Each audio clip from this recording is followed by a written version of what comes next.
நம்ம இன்னைக்கு இந்த வீடியோல என்ன பார்க்க போறோம்னு பாத்தீங்கன்னா பைக் லவர்ஸ்க்கு எல்லாருக்குமே செம்ம நியூஸ் இருக்குங்க. என்னன்னு பாத்தீங்கன்னா இந்த வீடியோ ஃபுல்லா பாருங்க, கண்டிப்பா யூஸ்ஃபுல்லா இருக்கும். மோஸ்டா எல்லா பாய்ஸும் வந்து ரெண்டு விஷயத்துல வந்து செம்ம கிரேஸா இருப்பாங்க. ஒண்ணுல கிரிக்கெட்ல ரொம்ப கிரேஸா இருப்பாங்க, இன்னொன்னு வந்து பைக்ல ரொம்ப கிரேஸா இருப்பாங்க.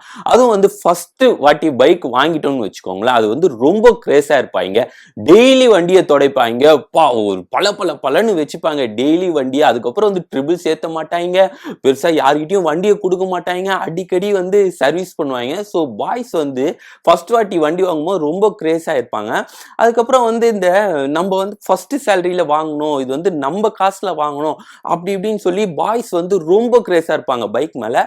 ஆனா கேர்ள்ஸும் பாத்தீங்களா இப்ப ரீசெண்ட் டேஸ்ல வந்து அவங்களும் வந்து பைக் மேல ரொம்ப கிரேஸா இருக்காங்க. ஃபர்ஸ்ட் எல்லாம் பாத்தீங்கன்னா கேர்ள்ஸ் வெறும் ஸ்கூட்டி மட்டும் தான் ஓட்டுவாங்க.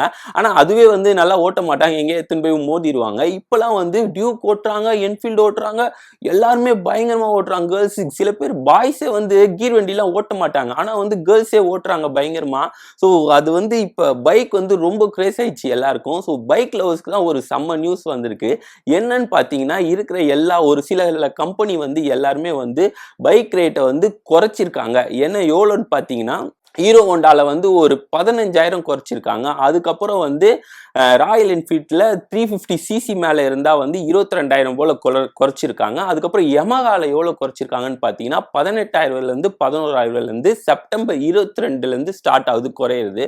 ஸோ இப்போ யாரெல்லாம் பைக் வாங்கலாம் டிசைட் பண்ணலாம்னு நினைக்கிறாங்களோ இது வந்து நல்ல டைம், பட்டுன்னு வாங்கிருங்க பைக்கு. எல்லாரும் வந்து ஏன்னா பைக் வந்து ரொம்ப யூஸ்ஃபுல்லா இருக்கும் எல்லாருக்குமே.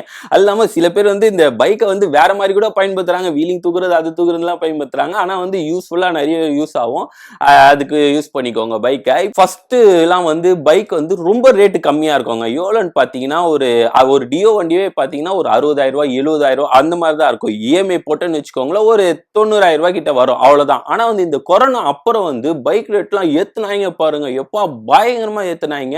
எவ்வளோன்னா இந்த டியோ வண்டியே வந்து 1,00,000 ரூபாய் கிட்ட வந்துச்சு. அதுக்கப்புறம் வந்து இஎம்ஐ போடலான்னு பார்த்தா இஎம்ஐ வந்து 1,50,000 ரூபாய் கிட்ட வந்தது. என்னடா பைக்கை வாங்குறதுக்கு இவ்வளோ ஆகுது அப்படின்னு சொல்லி ரொம்ப இதுவா இருந்தது. ஆனாலும் பைக் வந்து சேல் ஆகிட்டே தான் இருந்தது, விற்காம போவாம சொல்லி பயங்கரமா சேல்ஸ் ஆகிட்டே தான் இருந்தது. எல்லாரும் வாங்கவும் ஸ்டார்ட் பண்ணி தான் இருந்தாங்க, நிற்கவே இல்லை. ரொம்ப வருஷம் கழிச்சு இப்போதான் வந்து அதை குறைச்சிருக்காங்க. ஸோ வாங்கணும்னு டிசைட் பண்றவங்க இப்பவே வாங்கிருங்க, எப்போ வேணாலும் ஏத்துறதுக்கு வாய்ப்பு உண்டு. ஸோ வாங்கிடுவாங்க கண்டிப்பா. ஸோ உங்களுக்கு என்ன பைக் பிடிக்கும்னு சொல்லி கீழே கமெண்ட் பண்ணுங்க.